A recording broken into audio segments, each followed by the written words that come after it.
Welcome to Backyard Oasis, a podcast designed by and for older adults living in the beautiful Pioneer Valley of Western Massachusetts and produced in the tech studios at Greenfield Community College in Greenfield, Massachusetts.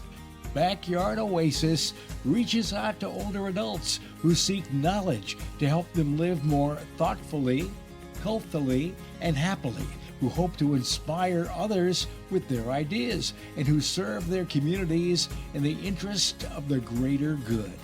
We hope you join us frequently in our pleasant Backyard Oasis for wide-ranging conversations with a diversity of people who are growing older and want to talk about it.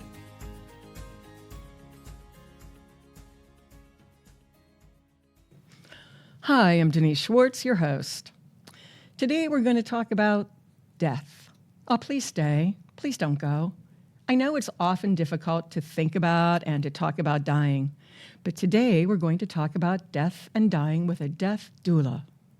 This is a person who assists a dying person and their loved ones before, during, and after death.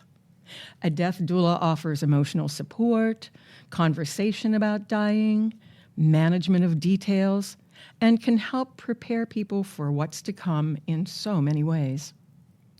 Our guest is Dina Stander. She's an experienced death doula, she's a funeral celebrant, and a burial shroud maker.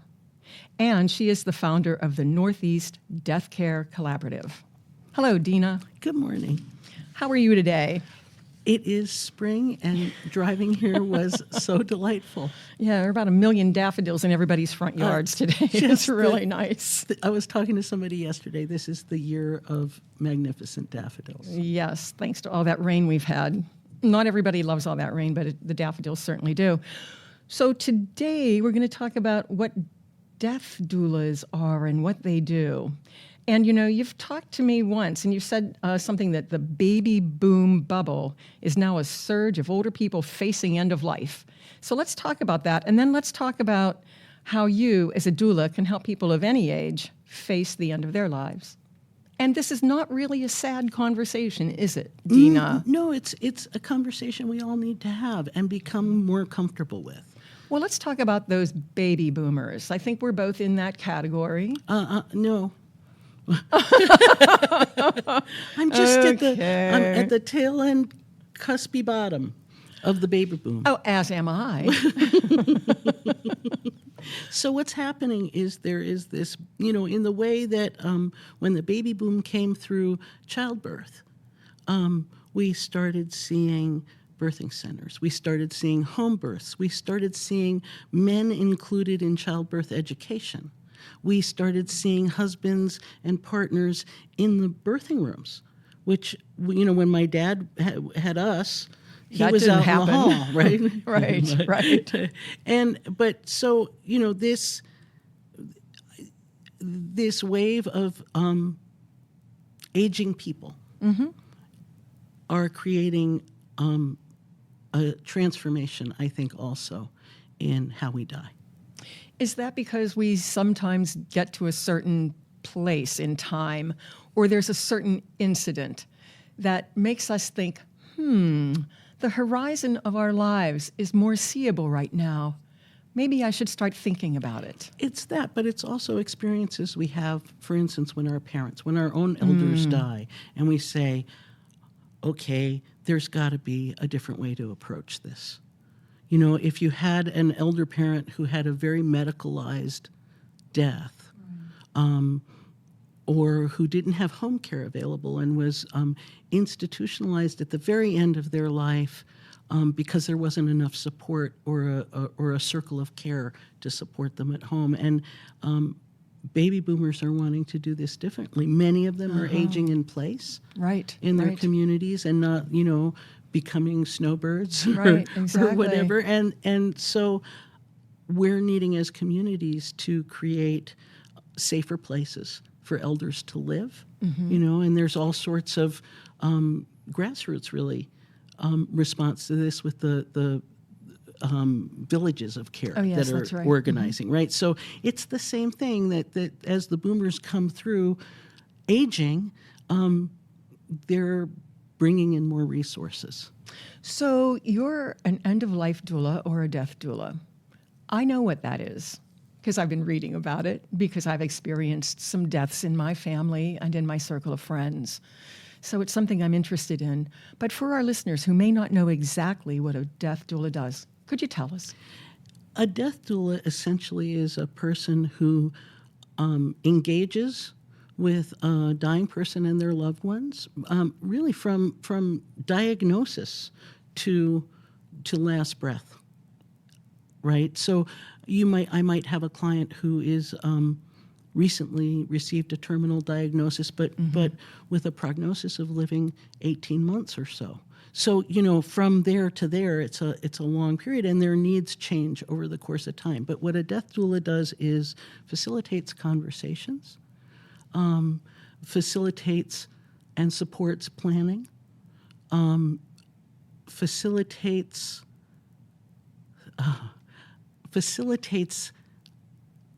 engaging in life. How do you mean? What do you mean? Here we're talking about a place that really is not leading us No, towards it more seems like... dark because Yes. It's this idea, and it's I first heard this phrase from Barbara Carnes, who's a really well-known elder in the hospice nurse community. Okay. And what she says is, until last breath, our job is to support living. Wow. Right? Do you have examples of how you've done that? You might put someone in the car and take them for a long ride in the autumn to see leaves in Vermont. So, It's making time. So what doulas do, okay. we provide non-medical care, hands-on non-medical care. I can't administer medications. Oh, of course not. Right? Right. A family member or a nurse would have to be involved to do that if the person couldn't do it for themselves. But I can make soup. I can do a foot massage. I can take a loved one out to run errands so that they get a break. I can, there's so many things. There's so many I things. can do research for a family. What kind of research? What do you mean? If a family is thinking about, they need to know more about a certain kind of treatment that's been recommended to them, but they feel too overwhelmed to go online and pull relevant journal articles, I can provide them that. They don't have to do the time of finding more information. Because honestly, they're probably not emotionally prepared to do that. Sometimes they are. I mean, some people really have these skills, or they have a best friend who does it, or I see. something. But if someone doesn't have that, it's another aspect of what a doula can do. And just for instance, if a person knows they're going to be dying, but they don't feel like they have their ducks lined up, I can companion them as they make decisions and do paperwork and write the list of songs they want played at their funeral. Sure. Right? Sure. I'm I'm a neutral party. That's what I think is really important, because it might be difficult to ask a family member to help you do that, or maybe not. For some people, that might be exactly who they need to have do it. I helped an elder make a list of assisted living facilities, in a 25-mile area that they wanted to visit when their son came from out of state. Wow. See, that's right? really helpful. And I could say, these are places you might want to see. And they did that, and it ended up being tremendously helpful down the road. Now, how would a family know that you might be the person who could help them in this situation? Someone's told them, there's a doula who might be able to be helpful to you, or sometimes a medical person might make a referral and say, I've heard about this person, you could see if they can work. Not every family, the chemistry has to be right. So I'm prepared as a doula if I meet with a family and I think they really need this other person who has this other skill set and culturally might be more aligned with the family, I'll make that referral. I'm curious about what most families say, that in my family there's someone who has received a diagnosis and that person may not be with us for a long time. What would I talk to you about? And I'm curious to know what families you've worked with want to talk about. What do they want to say? Oh, I don't think they know when we first sit down together. I had a family, a couple, who right at the beginning of COVID in lockdown, and one of the partners had vigorously metastasizing cancer that had spread to her brain, and we were on like Zoom and they were on a phone, sort of like, so they're leaning in together on the phone talking to me on the other side of the screen, and I'm like, how do I read this? How do I read what they need? And the person who was ill was really committed to more trials and more treatment. And I finally had a separate meeting with the partner and said, are you committed to more trials and treatment? And how is this for you? So sometimes my job is to give the other person a place to say what they need to say. You know, I'm thinking about that. That's really important. Thinking about someone who just passed away in my family. We had each other to talk about, but we didn't have that neutral third party that you, I think, have just mentioned. That might have been really helpful because there are some things that you hold back because you don't know what the other person might be able to hear, what they could handle at that time. And what to ask. Right. And what not to ask. Exactly. So I worked with a family who, sooner than they had anticipated, were facing a death, and the dying person very much wanted to die at home. Their spouse was supportive of that, but there were older children from a previous marriage who they needed to call in and say, we want to talk to you. This is what we're choosing. I know it might seem unusual to you that we're choosing to do this at home and not in the hospital. And Dina's here to give you space to ask any questions. And there were questions, and including what happens if I need to leave the room. Oh, yeah. And I was like, I'll come out and see if I can make you a cup of tea. Oh. And that's allowed, and you will still receive care and support. It doesn't, leaving the room doesn't mean you don't receive care and support. And this person had a lovely death with their children there too. And isn't that what we? And it became bearable because they had been able to ask lots of questions. And some of the questions were kind of nitty-gritty. Some of them were, broader. You're making me think about, yes, having the family around. We read that when we read obituaries now. That seems to be something that people really care to have. Well, two things about that. What happens, I might not even get to the second thing. What happens if you don't have a family? I mean, most people say they're afraid of dying alone. What if you don't have a family to be there? Did that ever happen to you? I've seen this. If you don't have a family and you're in the hospital, ask for the hospital social worker and chaplain. And hospital chaplains are non-denominational, and if they're doing their job right, they won't God you if you don't want to be God, and they will bring you in if you do. So you get what you need, but they will stay with you, or they'll find somebody else to stay with you if you're afraid to be by yourself. But you might have to ask, because the nurse might not think of it.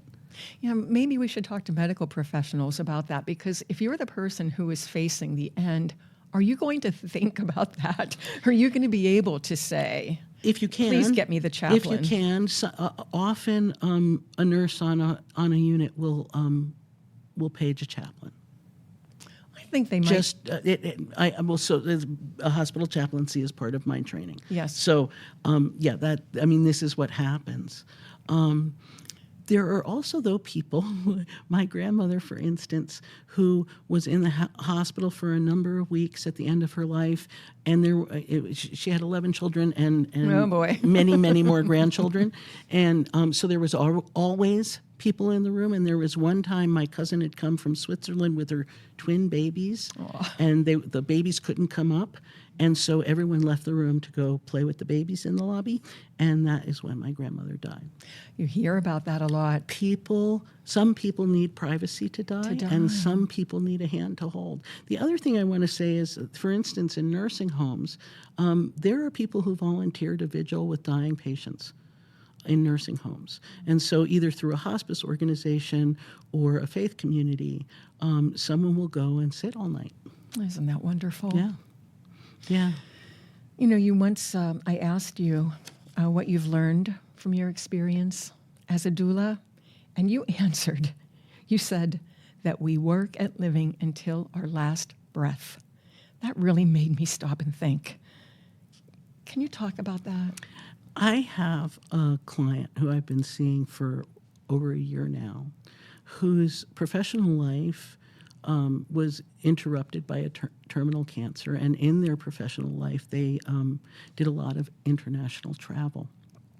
And it became clear to me that while they had stopped working, they were not going to stop traveling. And they're vigorously treating their rare cancer, and they've lived a little longer than was expected already. And they continue. Like, sometimes I'm like shocked. Mostly I'm awed. By the kinds of things that by people the kinds can of things, do. and we have these really frank conversations. I'm like, okay, you're off to Shanghai. Can we talk about what happens if you have a disease flare while you're there?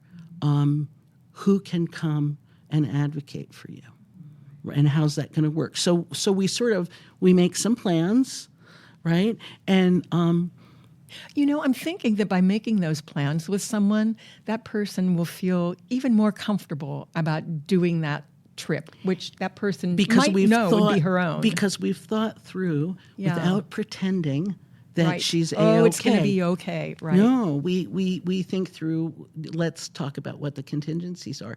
I also had a really interesting conversation with them and their child.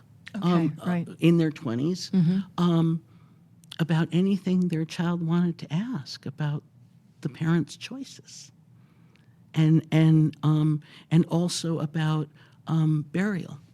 Oh, what kind yes. of, you know, very important. And one of the things this client has done is contracted with a funeral director who will actually abide by their wishes, which are pretty specific, and they have that set up. It's really important. Right? But I encouraged them. I said, you know, let's do the background work so that you can continue to live the way you want to live. You know, talking about planning for your own death, or maybe for that of someone in a family, sitting down and talking to that person and saying something like, well, what music do you want to play? Do you want to have played? What do you want people to say? That really makes a lot of sense, and I'm speaking from personal experience. In fact, I've tried to do some of that already. I've put together an obituary form with all of those details, and I've given it to my husband and said, you fill this out too, please, because if something happens to me, are you going to have the presence of mind to figure out, when did I graduate from this high school, and where did I go to college, and what did I do? And here it is for you. Please don't leave out that Eleanor was my best friend. Exactly. Until she died in our 20s. Right. Like, I want her named. See, this is really important stuff. I'm just going to tell you one thing, and then I have two more things to ask you because I know we're starting to wind down now. And I think I'm talking way too loud. So there we were in the hospital room, and my dad and I were there, and my mom was in the bed. And it was a Sunday, and my dad was he was watching a sports event, and I'm thinking it was probably football. And I was just sitting there going, oh, man, this is just awful. What are we doing? Suddenly, my mom says, Phil, would you turn off that television? I want to talk. Okay, this is scary. And my dad, he does, and we both look at her. And she says, I want to talk about, and I'm thinking, you know, this big spiritual thing, this way she's feeling. And she said, I want to talk about what I'm going to wear in the casket. And I just burst into tears. And she said, don't cry. She said, Denise, you bought me a dress one time, and it had this big white collar, and it reminded me of a dress I had when I was younger, and I'd like to wear that. And, you know, I just crawled on the bed, and I just hugged her. I mean, who would think that that was what my mother would want to wear in the casket? But we knew. and the intimacy of her being able to interrupt the game and say this thing, and I imagine her going, if I don't tell them, they're going to bury me in one of those white gowny things, right? And I want this dress. She got the dress.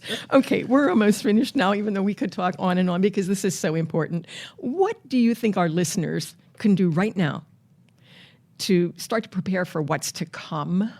I think we already talked about that a little bit. Start to make some plans, And what should they take away from this conversation? What would you hope they would take away? In terms of planning, there are, and no matter what your age, because you can revisit them and amend them, there are tools for letting your loved ones know what you'd want if you were in an extreme hospitalization situation or had an accident and someone was needing to make decisions for you. So healthcare proxy, power of attorney, and those sorts of forms you fill out before you have an operation, right? Oh, yeah. Those are important to have someplace and updated. If you're older, you want to have a MOLST form. It's a form you fill out with your doctor that stays in the system so that if you have an emergency and another physician opens up about you, they'll see, oh, this is that person's wishes. You should find out whether or not you'd want to sign a do not resuscitate order, and there's things to read about that. And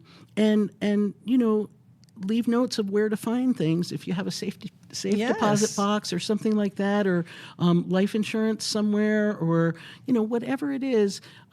Leave whoever you're leaving behind the clues they need to put the puzzle of you together. Perfect. So I think that's really one important thing to do. There are all sorts of tools online like Lifebox where you put all your important stuff. So that kind of thing. The thing I think we can do, beyond the sort of practical paperwork stuff, yes, is think about ourselves as being part of a community care circle, where if we know a neighbor's ill, we might bring a casserole, or we might offer rides to medical appointments. So these are things we can do for others. Things we can do for others, and things we might need others to do for us. And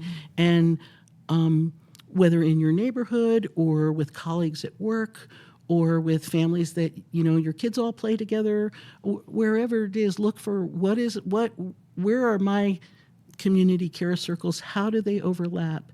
And how do I encourage this sort of seeing the need for care in my community and engage in that? That's really wonderful. Well, I think we've come to the end of our time. Don't you think that's appropriate for this conversation? And I'm just saying this. I've loved talking with you. I know it's a tough subject, but here we are. We've done it. I do believe you said you would come back and do another episode with us and talk about green and other kinds of burials, about funeral planning, and about burial shrouds. Now, I've got to tell you, just that word shroud, Dina, that sounds so dark and final, but I do want to find out more about those shrouds. They're not dark. Okay, fine. So you promise you'll come back and talk again? I promise I will. Thank you so much. It's been delightful. It's been very good. Bye-bye. Bye-bye. To find out more about death doulas and the kind of work that Dina Stander does, go to her website, www.dinastander.com. That's DINASTANDER. This concludes today's podcast. We're always looking for new ideas, so feel free to reach out to Judy Raper, Associate Dean of Community Engagement at Greenfield Community College, at 413-775-1819 if you have an idea you'd love to share. Special thanks to the creators of Backyard Oasis, Denise Schwartz, Chad Fuller, Dennis Lee, and Christine Copeland. Have a great day.